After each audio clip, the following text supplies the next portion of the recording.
नमस्कार। MP news के खास प्रोग्राम न्यूज रूम से इस वक्त आपके साथ मैं हूं श्रद्धा बुंदेला और न्यूज रूम में सबसे पहले बात करते हैं अग्निपथ योजना की।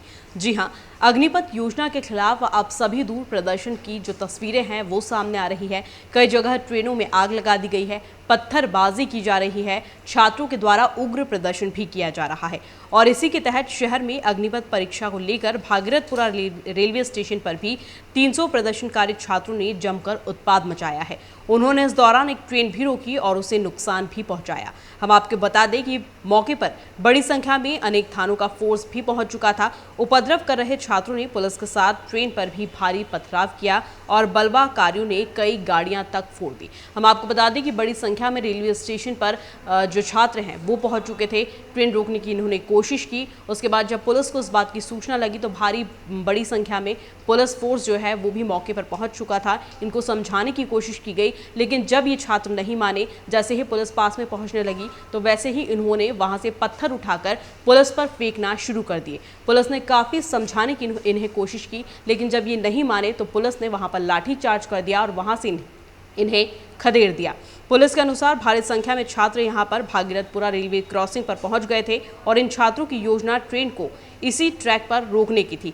जैसे ही पुलिस को इस बात की सूचना मिली थी, पुलिस भी तुरंत ही मौके पर पहुंच चुकी थी और भारी संख्या में आसपास के थानों का पुलिस बल भी घटनास्थल पर पहुंच चुका था। जैसे ही प्रदर्शनकारियों ने पुलिस को देखा तो उन्होंने ट्रैक पर से पत्थर उठाकर पुलिस पर बरसाना शुरू कर दिए और इस दौरान हम आपको बता दें कि यहाँ पर कई पुलिसकर्मियों को चोटें भी लगी है। यहाँ तक कि पत्थरबाजी में ट्रेन के कांच भी फूट चुके थे। कुछ यात्रियों को भी यहाँ पर चोटें लगी है। पथराव के बाद पुलिसकर्मियों ने बल प्रयोग कर इन प्रदर्शनकारियों को वहां से खदेड़ दिया और इस दौरान कई पुलिसकर्मी भी घायल हो चुके हैं।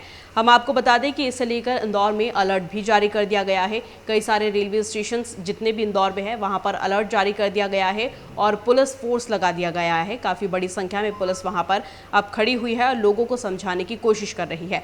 लेकिन इस बीच हम आपको बता दें कि आम जनमानस जो है वो परेशान हो रहा है, क्योंकि कई ट्रेन जो है वो निरस्त कर दी गई है। अग्निपथ योजना के खिलाफ प्रदर्शन के कारण लक्ष्मीबाई रेलवे स्टेशन पर प्रदर्शनकारियों ने जो उपद्रव मचाया है उसके कारण कई ट्रेनों को अब निरस्त कर दिया गया है और इस बात की घोषणा रेलवे स्टेशन पर लगातार की जा रही है। रद्द की गई ट्रेनों में इंदौर पुणे काशी महाकाल ट्रेन को भी अभी तक रोक दिया गया है। इसके अलावा महू से रतलाम जाने वाली डेमू ट्रेन भी निरस्त कर दी गई है और उज्जैन नागदा जाने वाली ट्रेनों को भी फिलहाल अगले आदेश तक निरस्त कर दिया गया है। लेकिन ये यहाँ पर बहुत सोचने वाली बात है कि क्या आप लोग यह उपद्रव करके सही कर रहे हैं? आप ट्रेन रोक रहे हैं, आम जनमानस बहुत ज़्यादा परेशान हो रहे हैं, आप ट्रेन में आग लगा रहे हैं, किसी की भी जान जा सकती है ऐसा उपद्रव करने से। आपको बहुत ज़्यादा सोचने की ज़रूरत है। सरकार आपके बारे में सोच रही है, वो कुछ ना कुछ हल ज़रूर निकालेगी, लेकिन आप इस तरह का जो उपद्रव कर रहे हैं वो आप बिल्कुल भी ना कीजिए। चलिए खबरों में आगे बढ़ते हैं और यहाँ पर हम बात करते हैं स्कूल की। देखिए पिछले 2 सालों से स्कूल जो है वो बंद थे। अब फिर से स्कूलों में रौनक जो है वो लौट चुकी है, क्योंकि अब नए सत्र की शुरुआत हो चुकी है, यानी कि सत्र 22-23 की शुरुआत हो चुकी है और बच्चे जो हैं अब वो स्कूल पहुँच रहे हैं और शिक्षकों ने उनका तिलक लगाकर स्वागत किया है। यहाँ राजधानी भोपाल समेत प्रदेश भर के सरकारी और निजी स्कूल जो है वो शुक्रवार को खुल चुके हैं। इसके साथ ही नए सत्र यानी कि 2022 और 23 की शुरुआत भी हो चुकी है और पहले दिन बच्चों में भी स्कूल पहुंचने को लेकर काफी उत्साह यहां पर देखा गया। शिक्षकों ने तिलक लगाकर फूल देकर स्कूल में बच्चों का स्वागत किया और इसके बाद कतारबद्ध ढंग से उन्हें कक्षाओं में भेज दिया। राजधानी के कमला नेहरू स्कूल में पहुंचे बच्चे पहले दिन अपने दोस्तों और शिक्षकों से मिलकर काफी खुश नजर आए और यहां स्कूल के प्रवेश द्वार को गुब्बारों से भी सजाया गया था। पिछले 2 सालों से बच्चे स्कूल नहीं पहुंच पा रहे थे। हालांकि बीच में स्कूल जो है वो शुरू कर दिए गए थे, लेकिन ऑफलाइन क्लासेस और ऑनलाइन क्लासेस दोनों ही शुरू की गई थी। ऑफलाइन क्लासेस में ये कहा जा रहा था और ये जो गाइडलाइन है निकाली गई थी कि आप एक आवेदन दें और अपनी परमिशन उस पर लिख कर दें कि हाँ हम अपनी मर्जी से ही बच्चों को स्कूल में भेज रहे हैं और अगर कुछ भी होता है तो वो हमारी जिम्मेदारी है। लेकिन कई अभिभावक जो थे वो डर रहे थे अपने बच्चों को स्कूल में भेजने से, इसलिए लगातार ऑनलाइन क्लासेस जो है वो भी चलाई जा रही थी और बच्चे फिलहाल तक ऑनलाइन क्लासेस ही पढ़ रहे थे। लेकिन उसमें कहीं ना कहीं बहुत सारी ऐसी चीज़ें देखी गई कि बच्चों को राइटिंग प्रॉब्लम होने लगी, बच्चों की आंखों की रोशनी को लेकर बहुत सारी प्रॉब्लम होने लगी, इंटरनेट पर बहुत ज़्यादा वक्त बच्चे गुजारने लगे थे। तो बहुत सारी ऐसी चीज़ें होने लगी जो बच्चों को फिलहाल में नहीं करना चाहिए। लेकिन अब ऑफलाइन क्लासेस लगातार शुरू हो चुकी है और बच्चों को बहुत अच्छा अब स्कूल जाकर लग रहा है। आशा करते हैं कि बच्चे अब अच्छे से पढ़ाई करेंगे।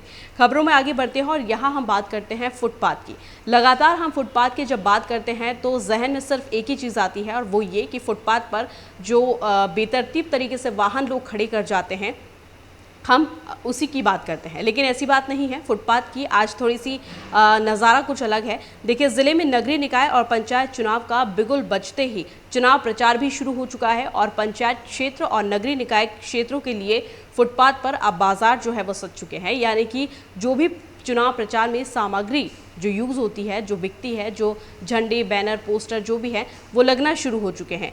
क्षेत्रीय लोग तो चुनाव प्रचार की सामग्री बेचते ही हैं, इसके साथ साथ बाहर से आकर भी लोग जो है वो चुनाव सामग्री बेचने के लिए दुकानें सजा लेते हैं। खास बात यह है कि चुनाव सामग्री खरीदने के लिए प्रत्याशी और उनके समर्थक इन दुकानों पर पहुंच भी रहे हैं और पहले से ही सामान खरीद कर रख रहे हैं।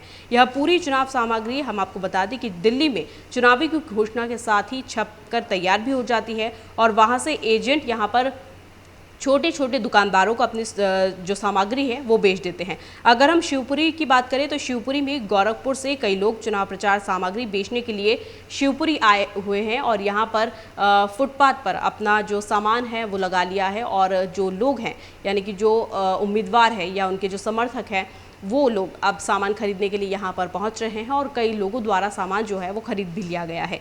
हम आपको बताते कि गांव में इस चुनाव प्रचार सामग्री के महत्व को समझने के लिए चुनाव सामग्री क्रय कर रहे कुछ लोगों से भी मीडिया ने बात की और किस तरह से इसे इस्तेमाल किया जाता है उसकी भी जानकारी निकाली। तो इन लोगों का कहना था कि गाँव में आधे से ज़्यादा वोटर नाम पढ़ना भी नहीं जानते हैं। ऐसे में यह चुनाव प्रचार सामग्री बेहद महत्वपूर्ण काम करती है।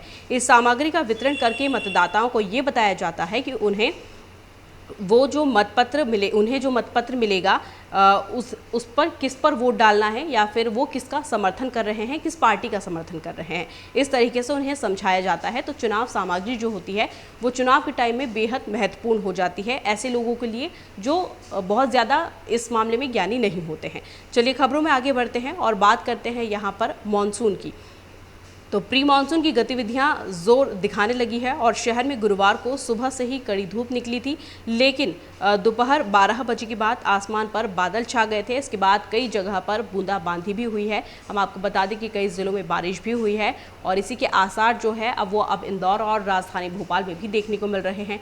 सुबह से बादल छाए हुए थे लेकिन अब थोड़ी सी धूप ज़रूर नज़र आ रही है, लेकिन शाम तक अब मौसम वैज्ञानिकों ने आशंका जताई है कि शाम तक बूंदाबांदी के आसार हैं, बूंदाबांदी हो सकती है, बारिश हो सकती है। तो फिलहाल न्यूज रूम में इतना ही। हम फिर हाजिर होंगे कुछ न्यू अपडेट्स के साथ। तब तक के लिए नमस्कार। एमपी की नब्ज, एमपी का हाल, मध्य प्रदेश की हर खबर एमपी न्यूज टीवी के साथ। लगातार खबरों के लिए सब्सक्राइब करें हमारा YouTube channel MP news TV. Latest updates के लिए बेल आइकन दबाना जरा भी न भूलें।